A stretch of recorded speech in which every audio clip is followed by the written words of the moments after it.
یہ بھی ایک، یہ لوگ تقدیر پہ ایک اعتراض کرتے تھے. اسلام کا عقیدہ تقدیر ہے نا, اسلام کا عقیدہ تقدیر ہے کہ سب کچھ پہلے سے طے شدہ ہے, اللہ کے علم میں سب کچھ ہے, اسی کے حساب سے جنت بھی لکھی جا چکی ہے اور جہنم بھی. یہ اسلام نے بیان کیا. ہم اچھی بری تقدیر پر ایمان رکھتے ہیں, ہمارے ایمان کا حصہ ہے, ہمارے ایمان کا جزو ہے.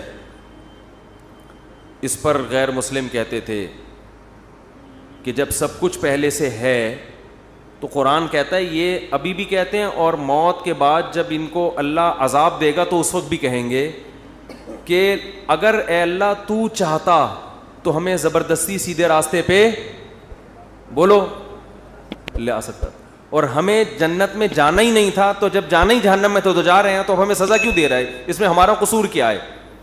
قرآن نے کیا کہا, قل هل عندکم من علم فتخرجوہ لنا, تمہیں پہلے سے یہ علم تھا کہ تم نے جہنم میں جانا ہے؟ اگر تھا تو لے آؤ.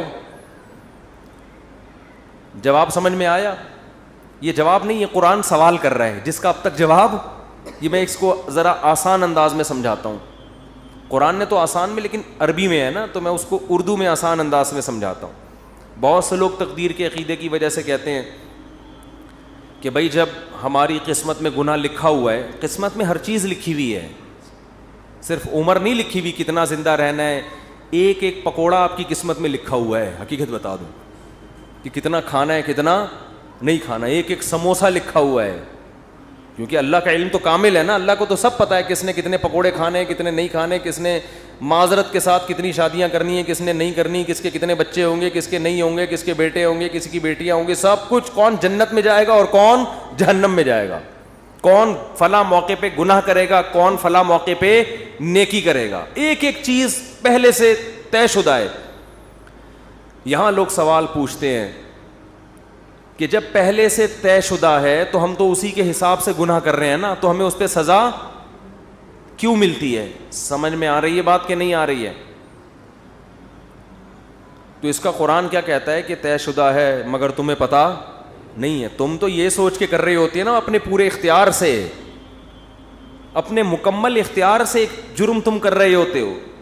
دیکھو کسی کو پہلے سے پتہ ہو کہ میں نے فلاں موقع پہ فلاں بج کے اتنے منٹ پر چوری کرنی ہے, پہلے سے پتہ ہے کہ اللہ نے میری تقدیر میں یہ بولو نا لکھا ہوا ہے. اب آپ کو پتہ ہے یار تقدیر کبھی ٹلتی نہیں ہے, ہفتے کے دن دوپہر 2:03 پر میری تقدیر میں لکھا ہے کہ میں مسجد سے چپل چوری کروں گا. آپ جاؤ 2:03 پہ مسجد سے چپل چوری کرو. اللہ جب آپ کو قیامت کے دن پکڑے سزا دے چوری پہ, تو آپ کہنا اللہ مجھے پہلے سے پتہ تھا, میری تقدیر میں لکھا ہوا تھا, میں نے لوح محفوظ دیکھ لی تھی. تو اللہ آپ کو سزا نہیں دے گا, کیونکہ اللہ نے خود کہا ہے کہ لوح محفوظ میں جو چیز لکھی ہوئی ہے وہ چینج نہیں ہو سکتا. اللہ میں تو مجبور تھا, مجھے پتا تھا, میں نہیں بھی کرتا تو مجھے تقدیر کھینچ کے لاتی اور میں چپل چوری کرتا. لیکن آپ کو پہلے سے پتا نہیں ہوتا. جب پتہ نہیں ہوتا تو آپ اپنے اختیار سے کر رہے ہوتے ہیں. سمجھ میں آ رہی ہے بات؟ اپنے اختیار سے جا رہے ہوتے ہیں, اپنے اختیار سے چپل چوری کر رہے ہوتے ہیں, اپنے اختیار سے پکڑے جاتے ہیں. اس کی مثال اور آسان کر کے, ایک دن کیا ہوا, زید نے بکر کا قتل کر دیا. زید نے کیا کیا؟ بکر کو قتل کر دیا. ہفتے کے دن 2:03 پہ آپ نے زید کو پکڑ لیا, بیٹا تو نے بکر کو قتل کیا ہے, ہم تجھے کیا کریں گے؟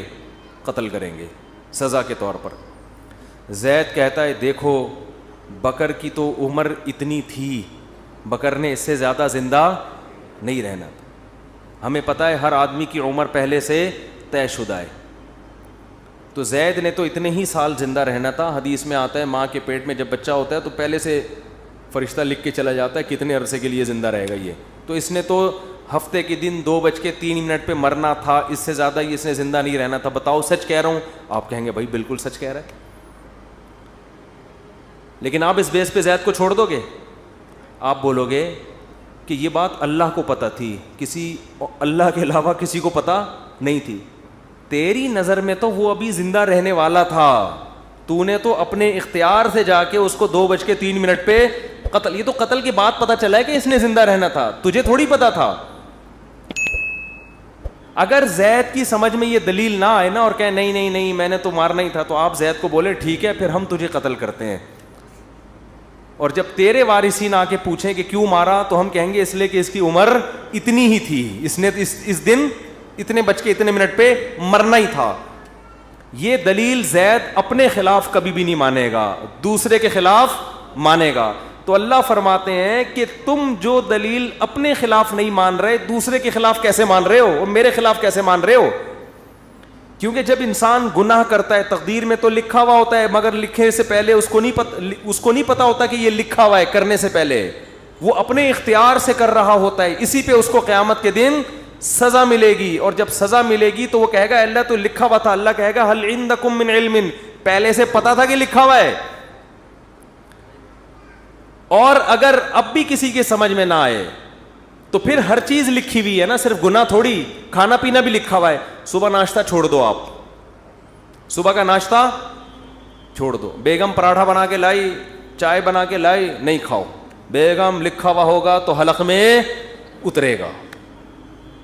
بیگم کہے گی کم بخت, یہ کھانے کے بعد پتہ چلے گا کہ لکھا ہوا تھا یا نہیں لکھا ہوا تھا, کھانے سے پہلے نہیں پتہ چلے گا. لیکن آپ نے کہا نہیں لکھا ہوا ہوگا تو اڑ کے میرے پیٹ میں جائے گا, اور آپ چلے گئے آفس, دوپہر لنچ کا ٹائم ہو گیا تو پتہ چلے گا کہ آپ کی تقدیر میں پراٹھے لکھے ہوئے نہیں تھے. تو اس بیس پہ تو پھر ہر چیز اسی اصول پہ گزارے نا. دنیا میں پیسے بھی نہیں کمائے کہ لکھے ہوئے ہوں گے تو مل جائیں گے, نہیں لکھے ہوئے ہوں گے تو نہیں ملیں گے. ٹرک آ رہا ہے اس کے سامنے آ کے کھڑا ہو جائے, بھائی تقدیر میں لکھا ہوا ہے کہ اس نے مجھے اسٹیکر بنانا ہے. کراچی میں جو ٹرک ہے نا وہ کچلتے نہیں ہیں, اسٹیکر بناتے ہیں. اتنے بھاری بھاری ٹرک ہوتے ہیں, ان کے ٹائر کے نیچے اللہ نہ کرے کوئی بندہ آ جائے, لاش بھی نہیں ملتی اس کی. تو اب ٹرک کے سامنے آ جاؤ ہے بھائی, اور بولو بھائی لکھا ہوا ہوگا تو مروں گا, اور واقعی جس کی تقدیر میں نہیں لکھا ہوا ہوتا ٹرک کے سامنے آگے بھی مرتا نہیں ہے, کچھ ہو جاتا ہے کچھ نہ کچھ, لیکن آپ کبھی ٹرک کے سامنے نہیں آتے. تو جو آدمی زنا کر رہا ہے, یار تقدیر میں لکھا ہوا ہوگا تو بچ جاؤں گا, نہیں لکھا ہوا ہوگا تو اس کو بولو تو ٹرک کے سامنے بھی آ جا, تقدیر میں لکھا ہوا ہوگا تو مرے گا, نہیں لکھا ہوا ہوگا تو نہیں مرے گا. ہمیں پہلے کچھ نہیں پتا, اسی پر امتحان ہے, آزمائش اسی پر ہے. اللہ کو تو پتا ہے سب کچھ, ہمیں نہیں بتا. اگر ہمیں بتا دیتا پھر آزمائش ختم, پھر ہم نہ زندگی کی فکر کرتے نہ کھانے کی فکر کرتے. میں بیٹھا رہتا بھائی بیگم مجھے آج پتہ, میں نے لوح محفوظ میں جھانک کے دیکھا ہے کہ میری تقدیر میں 4 شادیاں پراٹھوں سے زیادہ مزے کی مثال کون سی ہے؟ میری تقدیر میں یہ 4 لکھی ہوئی ہیں, مجھے رشتہ تلاش کرنے کی ضرورت نہیں ہے. اور واقعی کچھ لوگوں کی تقدیر میں لکھی ہوئی ہوتی ہیں, وہ نہیں بھی کر رہے ہوتے پھر بھی ہو جاتی. پنجاب میں ایک بہت بڑے بزرگ ہیں, نام نہیں بتاؤں گا, تو وہ 4 ہیں ان کی ماشاءاللہ. میں نے کہا بھائی یہ کیسے؟ انہوں نے کہا جو بیوہ ہوتی ہے نا محلے میں, لوگ زبردستی ان کے کھاتے میں لا کے ڈال دیتے ہیں, زبردستی ان کے کھاتے میں لا کے ڈال دیتے ہیں. حضرت آپ حضرت پاؤں پکڑتے ہیں, حضرت وہ بیچارے کر لیتے ہیں, نہیں چاہتے ہوئے بھی کر لیتے ہیں. تو دیکھو یہاں لوگوں کو مل نہیں رہی, اور جن کی تقدیر میں لکھی ہوئی ہے زبردستی ان کے کھاتے میں لا کے ڈالی جا رہی. تو شکر ہے 4 سے زیادہ کی اجازت نہیں ہے, ورنہ پنجاب کی ساری بیوائیں اور مطلقہ ان کے کھاتے میں. بڑے نیک ہیں وہ بزرگ, بہت نیک ہیں. تو اس لیے قرآن یہاں بھی بجائے آپ کا سوال کا جواب دینے کے نا کہ تقدیر میں لکھا ہوا ہے, قرآن آپ سے سوال کر لیتا ہے الٹا. تو یہ بھی ایک دلیل سے بات کرنے کا طریقہ ہوتا ہے کہ آپ اگلے کا سوال دینے کے بجائے آپ کہیں چل مان لیا تیری بات ٹھیک ہے, لیکن پھر ہمارا اس پہ یہ سوال ہوتا ہے, اس کا تو جواب دے. وہ قیامت تک بوکھلاتا رہتا ہے, اس کے پاس اس کا جواب نہیں ہوتا. تو ہمارا ایمان ہے, ہمارے ایمان کا حصہ ہے یہ چیز کہ ہر چیز پہلے سے طے شدہ ہے, جنتی بھی جہنمی بھی سب کچھ. کل میسر لما خلق له, حدیث میں آتا ہے کہ جس کو اللہ نے جو جہاں کے لیے بنا ہے نا اس کو ویسے اعمال کی توفیق ملتی ہے. اب ہمیں نہیں پتا ہمیں اچھے اعمال کی توفیق ملے گی یا برے اعمال کی, کر کے دیکھ لو. اگر اچھے اعمال کرنا شروع کر دو گے اس کا مطلب جنت لکھی ہوئی ہے, برے کرنا شروع کر دو اس کا مطلب جہنم لکھی ہوئی ہے. تو یہ آپ اس لحاظ سے تقدیر آپ کے ہاتھ میں ہے, کیونکہ ہمیں علم نہیں ہے. اور اللہ نے یہ قرآن میں جگہ جگہ کہہ دیا لا یظلم ربک احدا, تیرا رب کسی پہ ظلم نہیں کرے گا. ایک آدمی جنت میں جانا چاہتا ہے, میں زبردستی اٹھا کے تقدیر کی وجہ سے جہنم میں پھینک دوں, ایسا نہیں ہوگا. اور ایک آدمی جہنم میں چھلانگ مارنے کی کوشش کر رہا ہے اور میں اس کی تقدیر میں لکھ دوں کہ یہ جنتی ہے, نہ نہ نہ, ایسا نہیں ہوگا. تیرا رب کسی پہ ظلم نہیں کرے گا.